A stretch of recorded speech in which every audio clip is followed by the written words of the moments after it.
James Burnham said that in the managerial revolution that the new mode of rule was going to be by managers. In the Machiavellians, he argued that the world is not ruled by men specifically or by ideas, but by elites. And essentially, what you see in political change is the substitution of one elite for another. The managers have their own wants. So long as the managerial class is in charge, government is going to get bigger.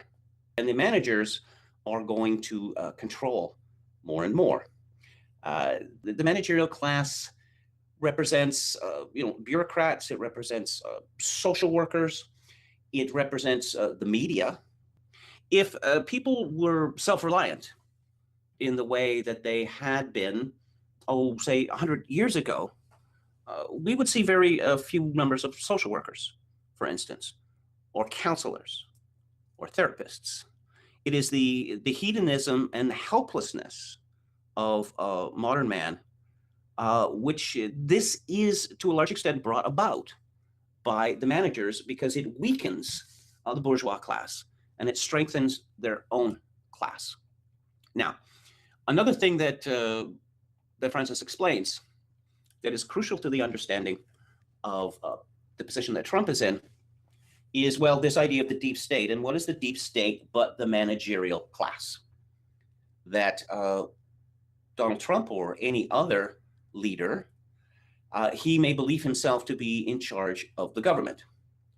But there are all these departments, and they all have thousands of employees. And the implementation of any policy depends upon the assent of these employees. If they do not assent, then the policies will wither and die. And we have heard just in recent weeks that such is the, how would I say, the arrogance of the managers in the White House itself, that papers are frequently removed from Trump's desk because the idea is that it would be dangerous for him to see certain papers, certain proposals. Now, question of why Trump seems to have been incompetent or unlucky in his choice of cabinet ministers and his choice of aides, senior aides. There is, if political change follows from a substitution of one elite to another, this presupposes that there is an alternate elite. And he explains the process by which political change becomes institutionalized. And change becomes institutionalized when an elite is formed by people. It continues, say Trumpism could continue after Trump left, but only if the elite had come to be largely staffed by members who believed in Trumpism. Trump's problems with staffing are twofold. One, there is no alternative elite. That the managerial state controls almost every aspect of our lives in the West. And there's a very jealous God. Look at the law. Why is it that law professors all seem to say the same things? Why is it that people who hold a so-called originalist position on the U.S. Constitution keep silent? Well, the reason for that is the managerial class has determined that an originalist position on the U.S. Constitution restrains its power.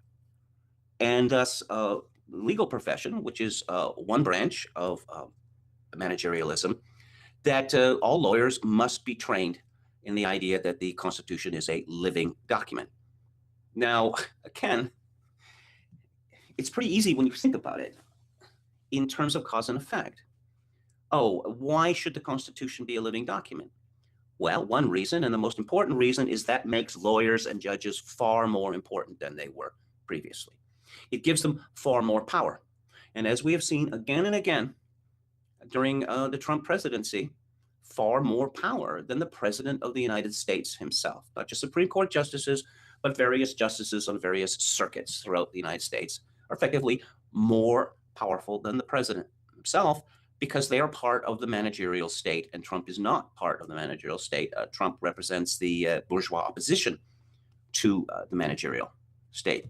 The other reason why Trump has been so incompetent, if you will, or unlucky in his choice of cabinet ministers and staffers. Again, goes back to this question of elites that with any other, if you want to look at in terms of, say, the Obama presidency, a man or woman who was tapped for a cabinet post or a senior staffing post in the Obama presidency, that this would be seen to be an honor, that this was the sort of thing that would raise one's prestige enormously, that you put that on your resume, and this will guarantee that the rest of your life will be pleasant.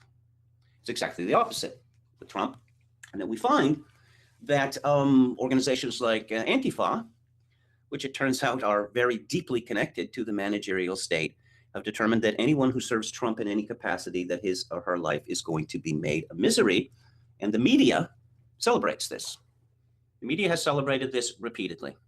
They have made the argument that, if Sarah Huckabee Sanders is harassed at a restaurant, or if Cruz is forced out of a restaurant, well, this is exactly what they deserve for taking such hateful positions.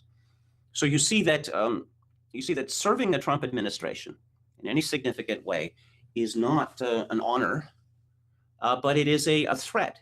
It is a threat to one's future livelihood, and perhaps even to the safety. When we look at elites, we must understand that their first goal is survival and that their second goal is expansion. The managers seek to manage everything, and they seek to control everything. They seem to, they control the schools, they control the media, they control advertising, that there is nothing that is allowed to exist outside the managerial state, except for the remnants of the old bourgeois regime, as represented, say, in the United States by President Donald Trump. And, reading San Francis, it becomes perfectly obvious as to the real reason for the hysterical and even deranged reaction of the managerial state to Trump as president, because he threatens their prerogatives. There's no other reason for this. As I explained earlier, that Trump is the peacemaker. Trump is the one who wants to make peace with North Korea. He explained that he wanted to make peace with Russia, that he is pulling troops out of Syria, that he's drawing down troops from Afghanistan. He's made noises about America's commitment to NATO. And yet the managerial class, the deep state, and the media, which is part of the deep state, the managerial state, they constantly talk about nuclear weapons and nuclear codes and the football, as if to suggest the opposite of what we know to be the truth, that Trump is more likely to get America involved in a serious war, perhaps a nuclear war, than other presidents. But again, understand the nature of power, and then the scales fall from your eyes.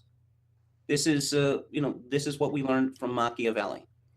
Don't take the words of politicians at their face value, because going on from Machiavelli, Burnham and then Francis explain that politicians' words, politicians' statements, they have a formal meaning and they have a real meaning. And the formal meaning of politicians' words or statements is that which is necessary to extend their hegemony. The real meaning is something else again. The manager, a bureaucrat, is liable to describe himself as a civil servant. That he lives to serve, that he lives for public service, and of course that he does as he's told. Well, as we have seen with Trump, and we have seen with others, frequently he does not do as he is told, because it is not in the nature of a hegemonic class like the managers to accept instruction from their enemies. We seem to be moving towards a crisis, a make or break point. And of course, Trump is fighting on all these different fronts at the same time, because it should be obvious to everyone that the deep state, the managerialists, have decided that he cannot succeed. He cannot be allowed to succeed. They attempted to steal the election for Hillary. That failed. And then this Russian collusion nonsense was invented. You've got the Mueller witch hunt. You have judges striking him down at every turn. You have the Republicans in Congress refusing to allocate even a piddling $5.7 billion for a wall. that, now increasingly we hear that Trump staffers or Trump supporters should not be given any time by the media. No, we don't speak to liars, right? People from Fox News, whatever. People like Kellyanne Conway. No. We can't. You see that, again, the managerialists would argue in the past that, that this was science, essentially, that these people are all trained, right? That they go to schools, they go to business schools, or they go to schools of social science, where they receive expert training, the training that's necessary to run large corporations or governments. And so, don't get angry with me. I'm an expert. But it seems fairly obvious to me when they're put into a position of saying you're not allowed to hear the other side, then it's no longer a question of science or expertise, but of just naked power, which must be protected at all costs. Look, I will point out that when you have a ruling class, a managerial elite now, which is saying to the citizenry, we mean to replace you. We mean to replace you with foreigners.